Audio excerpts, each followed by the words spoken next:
Pak. Alhamdulillah, tapi itu lama sekali dia lihat saya. Ketika saya miring kayak gini tuh nampak, beliau tuh nampak benar. Seperti orang wujud. Iya, wujud benar, wujud orang nyai pakai kemban. Itu melihat secara kasat mata ya? Kasat mata, tapi secara miring ya, secara kayak lirik itu ya. Tapi kalau jadi kok kayak gini nggak ada, nggak ada. Itu di dalam kantor, karena kantor-kacanya kan nampak ya, kacanya kaca bukaan gitu ya, kaca putih gitu. Itu sore setelah dengan menyentuh batu yang bertuliskan huruf Jawa itu, iya. Coroko itu ya? Ya tulisan Jawa saya nggak bisa baca. Nah, ya betul yang Coroko yang kayak ini kayak gini-gini itu kan? Iya. Terus malamnya ketemu sama Nyai itu. Waktu mau baca wakian itu. Tapi tidak komunikasi dengan, maksudnya apa maksudnya? Tidak mau ngomong dia. Enggak, cuman saya waktu dia ngantuk-ngantuk aja. Jika saya baca itu ngantuk-ngantuk.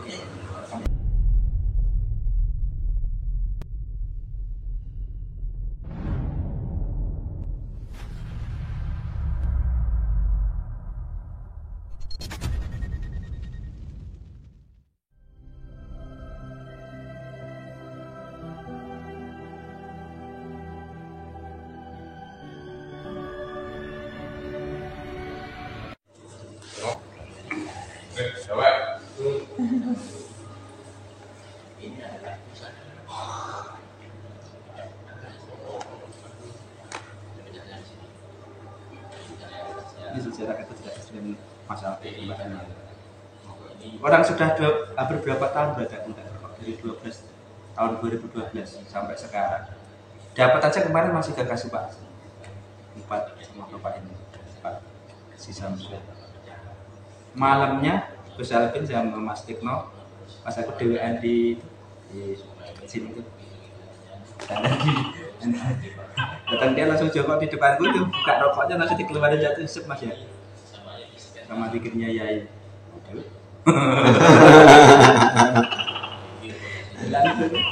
Aku ketemu Mas Alvin sama iya Mas Tikno. Mas Tikno sama Mas Alvin? Mas Alvin sama Mas Tikno. Kemarin malam. Begitu malah Mas Alvin tuh. Saja Mas sambil aku Yai. Akhirnya tak isep lah. Semalaman itu habisnya tadi pagi saja saya buat. Malah duduk di situ itu diam di sambil nunggu kawan kan belum nyampe simpang sini selesai rel itu dikasih lagi itu 1 bungkus. Tanya udah koreknya Mas, koreknya kan suruh buang semua di sini buang, kasih lagi koreknya. Ternyata rokok itu memang ada rezekinya sendiri ya, semuanya kan sudah ada rezeki. Assalamualaikum warahmatullahi wabarakatuh. Amma ba'du, Allahumma shalli ala Muhammad wa ala ali sayyidina Muhammad. Bersama daerah dan saudara kita yang baru selesai menjalankan amalannya kepada Allah, berjalan menyusuri jalan-jalan berkenan. Kita nanti akan bincang-bincang perjalanan beliau, dan semoga ini bisa diambil hikmahnya, bisa diambil hikmahnya, bisa diterapkan.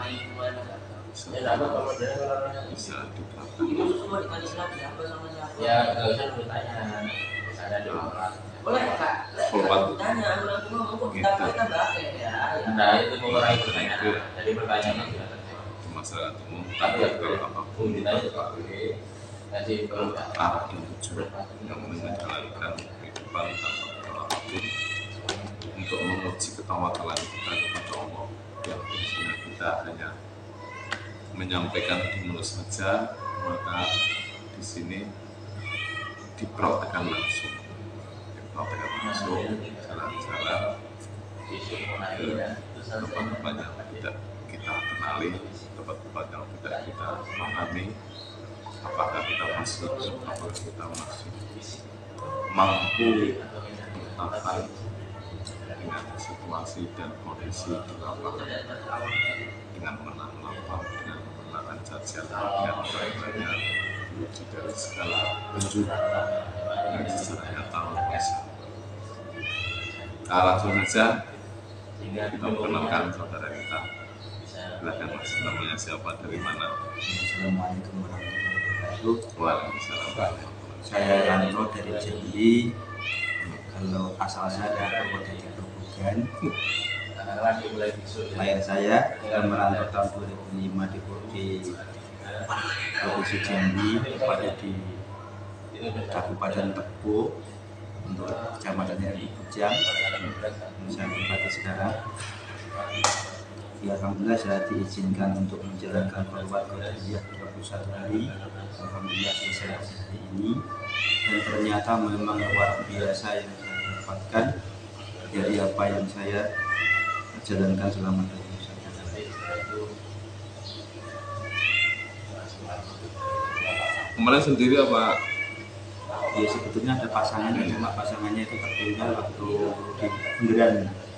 Setelah keluar dari sana sampai kemana itu yang Oragung, terus kemana lagi yang arah kecil, empatnya yang arah ke sana ke Cirebon, yang arah ke sana itu ke desa apa itu, apa namanya itu, terus yang arah ke sini itu arah ke Cirebon juga, terus yang lurus ke kalau nyimpang kanan ke mana itu ke Kuningan Kota ya, kalau nyimpang kiri ke Oragung. Terus aku balik lagi karena waktu itu saya ngejar pasangan saya kan duluan sebelum saya itu subuh itu udah berangkat ya. Ngejar dan ternyata nggak nyampe sampai saya mundur lagi ya, ketemu karena takut mau ke sana, takutnya nanti tadi udah saya lewati, Kuningan sudah saya lewati, terus Oragung sudah saya lewati, kan akhirnya saya mundur balik lagi yang ada tulisan Cirebon lagi. Cirebon itu ternyata Pantura yang saya masuk. Dari situ sampai sekitar 4 hari lah ya, yang namanya di jalan itu kan memang tidak ada yang kita kenal, yang tidak ada warung, tidak ada apa. Pantura kan adanya paling di warung-warung rest area itu yang selatan kita lewat 4 hari memang alhamdulillah tidak dapat apa-apa ya, pokoknya puasa, minum ya minum air kan, air masjid itu sekitar 5 kilo lah dapat.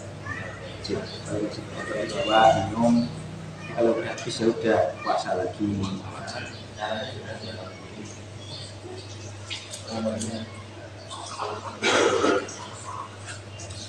Berarti kalau 21 hari itu muternya sampai mana Bang Ijan? Kalau saya kemarin itu kan karena memang dari awal sudah salah arah ya, jadi masuk ke Pantura yang arah ke Brebes itu, sampai putusannya ketemu sama Gus Ndati kemarin itu masuk diarahkan masuk ke arah ke sana itu, terus masuk ke sana, terus masuk ke apa itu, iya sampai waktu sebelum diarahkan sama Gus Ndati itu sudah salah masuk ke arah sana itu sampai mentok ke laut, mentok ke laut ketemu sama Babinsa, ditangkap sama Babinsa, disitulah diinterogasi. Dari mana? Dari Jambi ya, itu dari mana? Itu dari Banten. Mana identitasnya? Kasih foto-foto. Ya, diarahkan untuk kembali lagi, balik lagi. Cuma diinstruksi ditanyain doang, ya. Masuk tujuannya kok. Iya, kalau tujuannya memang ditanya, cuman saya jawabannya ya enggak untuk mengikuti langkah kaki aja, Pak, untuk belajar mengetahui rasa lapar dan kenyang. Tidak dikasih caci maki atau dikasih makan. Kalau untuk makan belum, cuman ya minum dikasih air aqua 1 gelas kecil di kantor desanya. Tapi aman ya, tidak ada apa-apain. Alhamdulillah sampai selesai juga tidak ada yang diganggu. Ya ada kemarin memang ya, malah bukan pasangan saya yang ketemu kemarin itu malah diganggu sama bencong. Saya itu deket loh, sini saya, terus beliau ada di sini, sama-sama satu jalur apa itu yang ada selokan yang dikasih pondasi itu ya, saya tidur di sini, dia tidur di sini. Dia itu melewati saya, malah yang sini yang diajak ngobrol, disuruh mandi ya, disuruh mandi, suruh ganti baju, kamu ganteng katanya. Terus mau diapain? Nggak tahu, dia lari, dia langsung deketi aku. Mas dalam mas apa? Ada orang itu ya, ngapa? Apa? Ya alhamdulillah nggak ada. Hal yang paling dirasakan ekstrim di saat apa? Jadi alhamdulillah ya mungkin hidayah Allah selama ini yang saya belum pernah rasakan. Jadi dulu saya orang yang meskipun dikasih rezeki banyak tapi pelit, tidak mau ngasih sama orang. Jadinya disitulah aku bisa merasakan bahwasanya kalau orang lapar itu yang diharapkan hanya makan dan minum. Di situ sampai saya bisa merasakan harganya nasi sepiring sama air segelas. Jikalau saya harus memilih ini nasi sama air segelas, ini motor baru, saya akan milih nasi sama air segelas. Itu yang saya rasakan. Jadi benar-benar bisa mengikis rasa keirian kita, kesombongan kita, kepailitan kita, itu akan terkikis semua di waktu kita berjalan. Sangat luar biasa. Bisa melihat keadaan, belum tentu yang setiap hari maaf, mudah-mudahan tidak menyinggung siapapun yang saya lihat. Setiap saat pun dia mendatangi panggilan Allah, tapi belum tentu dia merasakan apa yang saya rasakan. Ternyata lapar saya tetap masih lapar, haus saya tetap masih haus. Tapi begitu saya ketemu sama orang yang dia bercerita itu adalah dukun, ternyata dia malah justru yang ngasih makan saya dan minum saya.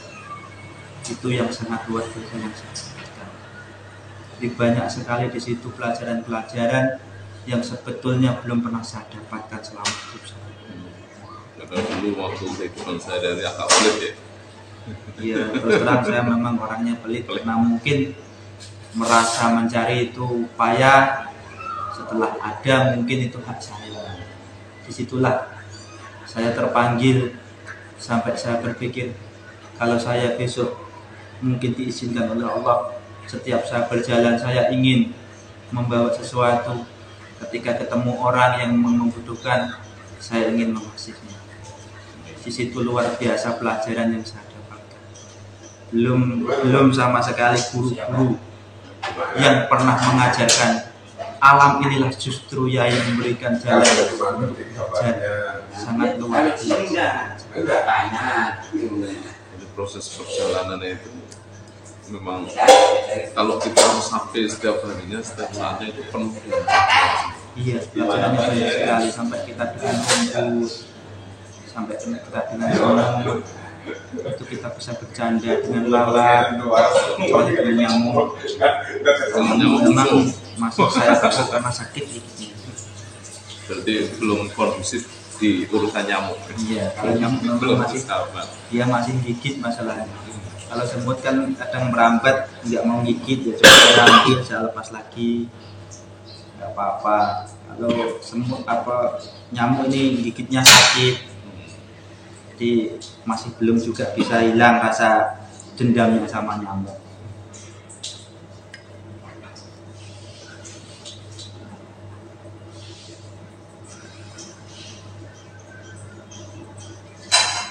Kalau dicaci maki masyarakat? Ya kalau untuk caci maki memang tidak, tapi kalau nutup hidung terus menghindar itu memang hampir rata-rata seperti itu. Karena mungkin kita lewat dalam keadaan tidak mandi, mungkin ya bau. Iya.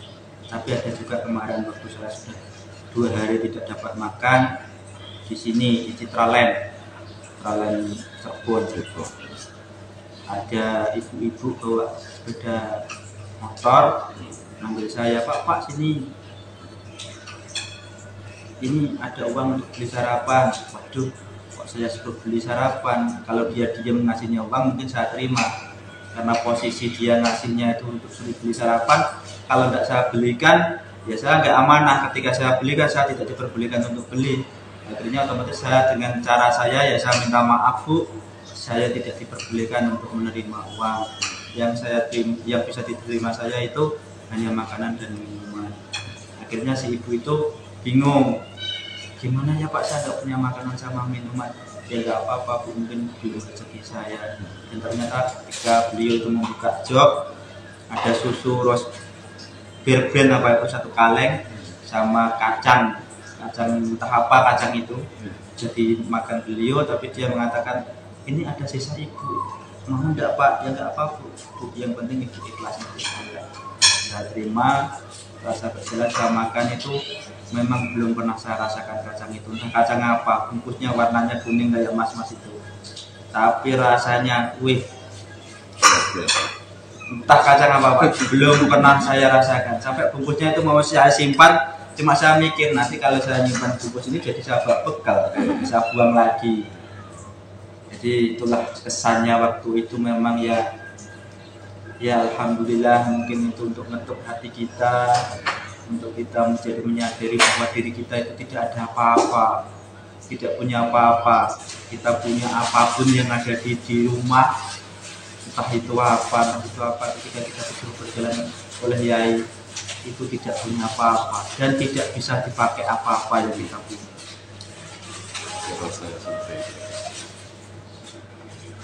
Yang paling sering itu kalau jalan atau di masyarakat itu yang memberi itu kebanyakan yang punya atau yang tidak punya. Kalau yang saya tengok, yang punya dengan yang tidak punya itu banyak yang tidak punya. Kalau yang punya mobil-mobilnya bagus, saya belum pernah. Kadang-kadang lewat itu malah, ya kita tahu kita udah di land yang paling pinggir, masih juga dipepet.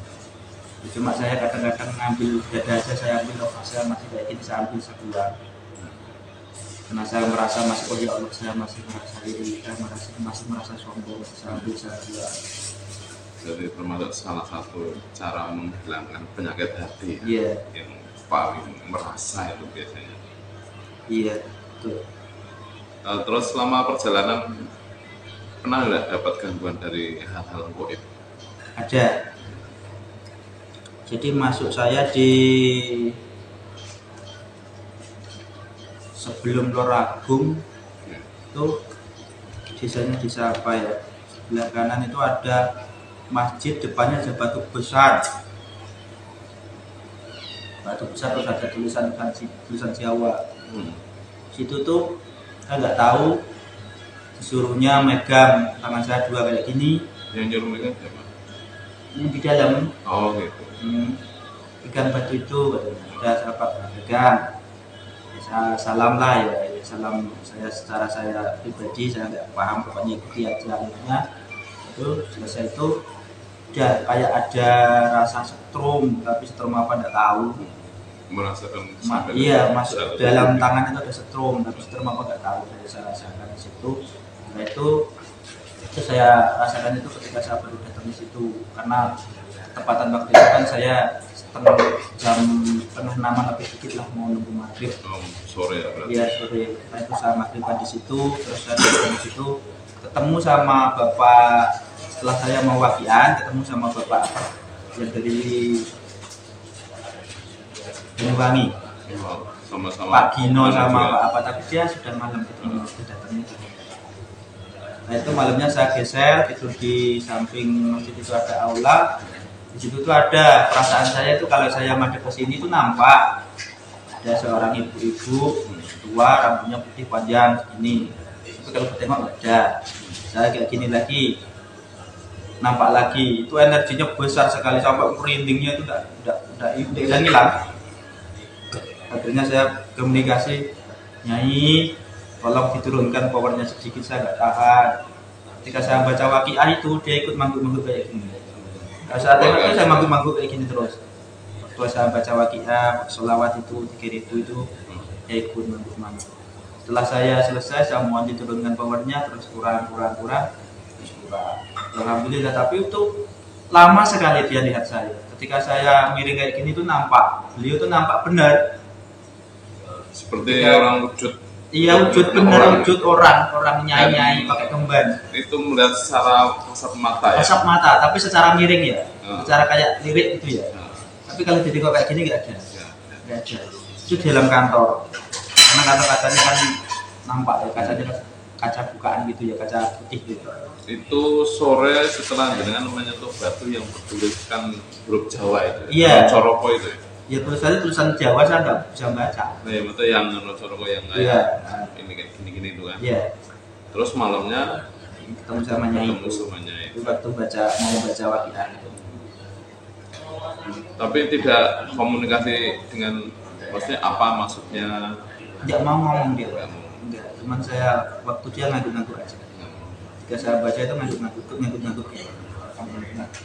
Cuma saya suruh nurunin jadi turun. Pakaiannya seperti apa? Pakaiannya pakaian putih ada kembang-kembangnya hitam. Kalau jaritnya kan duduk kursi dia, jaritnya itu jarit kayak leret-leret apa? Kalau orang Jawa itu bilangnya apa itu yang ada kayak gambarnya bingung-bingung putih itu warna coklat. Berarti memang Putih kursi itu. pakaian kayak alat Jawa juga ya? Iya Jawa. Tapi rambutnya nggak dikunci, pokoknya biasa keren panjang putih. Berarti saingan sama sampean? Iya. Kan maksudnya kan? Panjang beliau lah. Ya, betul. Itu sampai berapa lama bisa? Lebih dari 15 menit.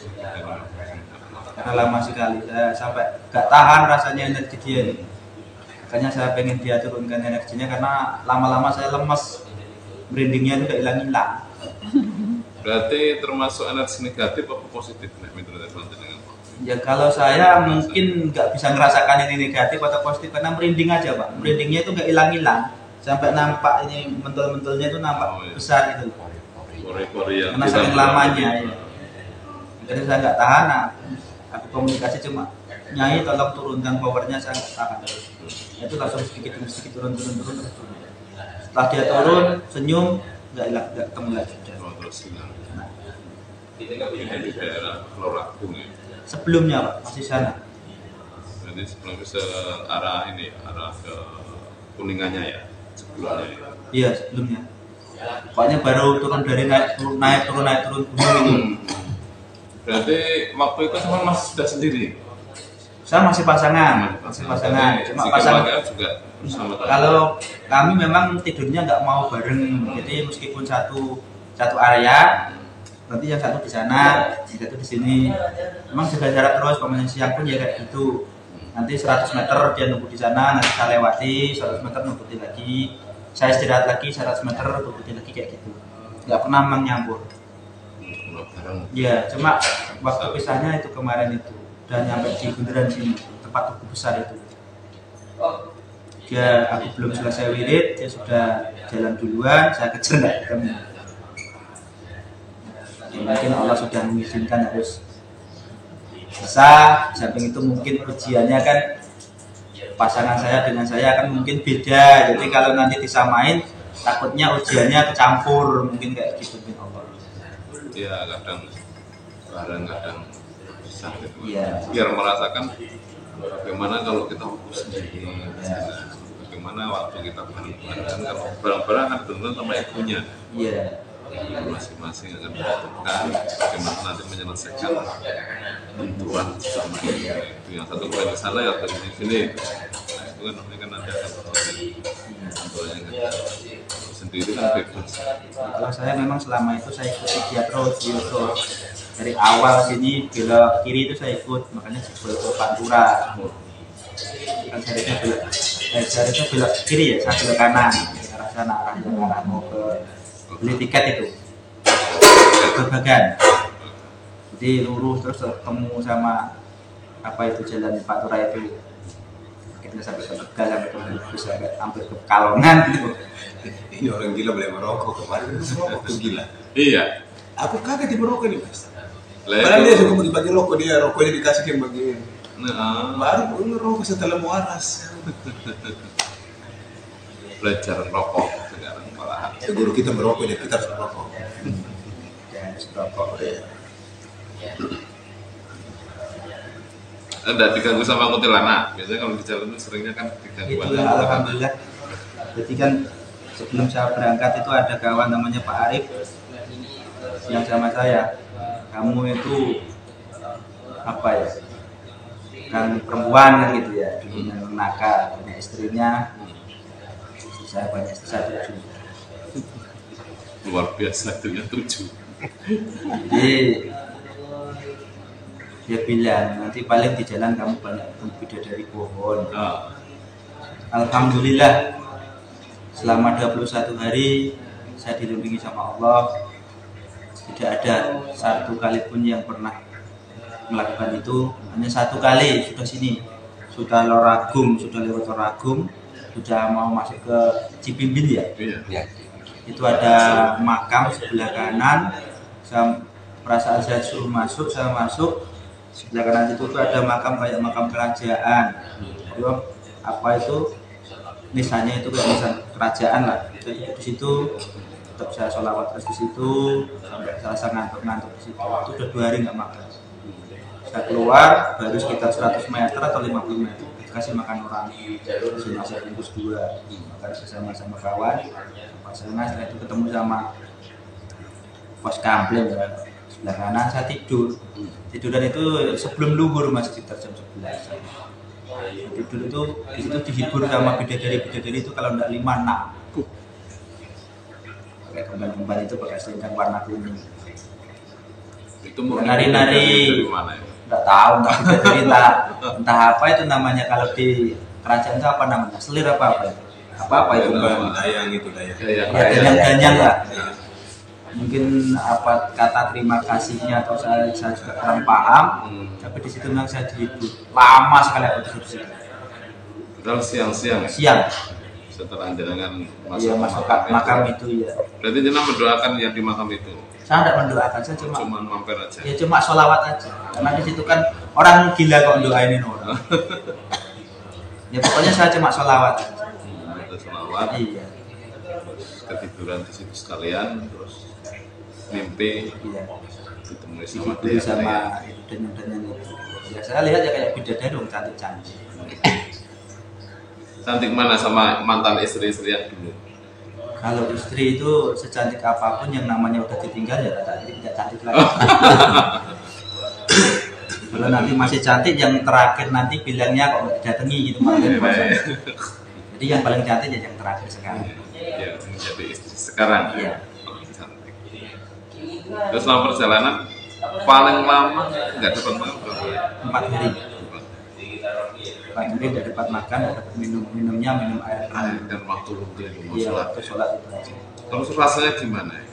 Untuk mendapatkan hikmah 4 hari tidak makan itu apa ya? Itulah Pak yang saya rasakan sampai saya berpikir ya Allah, ketika saya nanti diizinkan oleh Allah untuk diberikan tetap umur yang panjang, saya ingin ketika berjalan saya akan membawa sesuatu untuk entah itu apa, entah itu air, entah apa.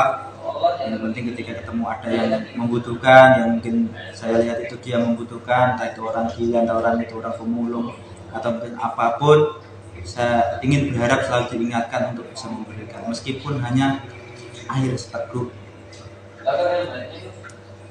Itu baru bisa ngikis kepelitan saya. Demikian pemirsa ngobrol bincang kami bersama saudara kita dari Jawa. Dan saya minta tolong apa kesimpulan perjalanan tersebut, dan mungkin beliau bisa sampaikan kepada para teman, para penonton, para pemirsa atau para jamaah yang belum menjalankan amalan tersebut.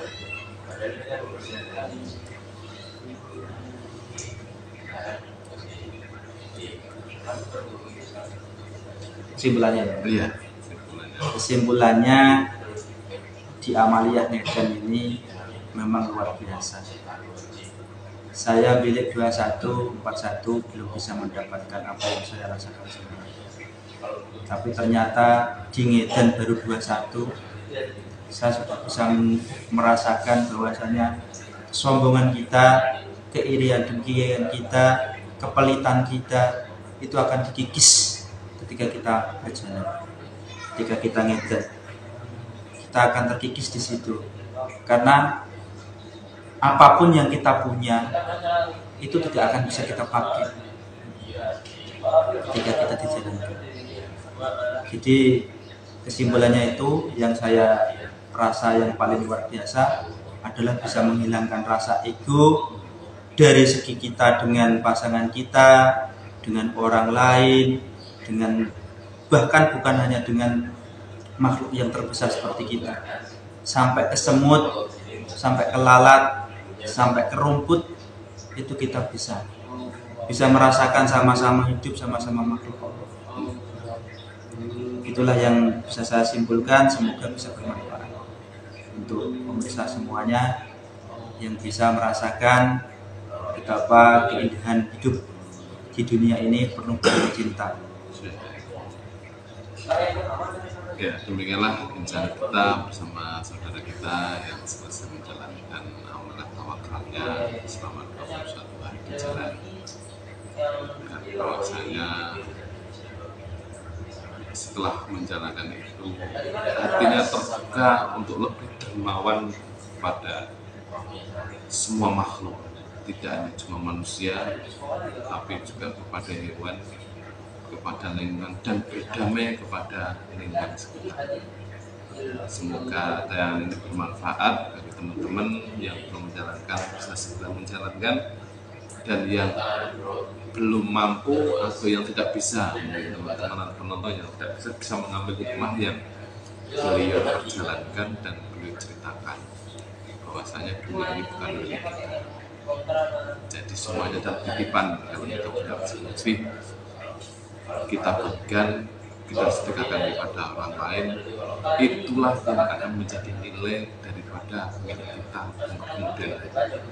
Karena sedekah itulah yang akan menyelamatkan kita kelak. Yang kita makan sendiri hilang, yang kita pakai sendiri hilang, tapi yang sedekahkan itu yang menyelamatkan. Demikian dari saya dan Deliran bersama teman-teman. Mohon maaf apabila ada kata dan sopan santun yang kurang berkenan di hati. Akhirul kalam, wassalamualaikum warahmatullahi wabarakatuh. Waalaikumsalam.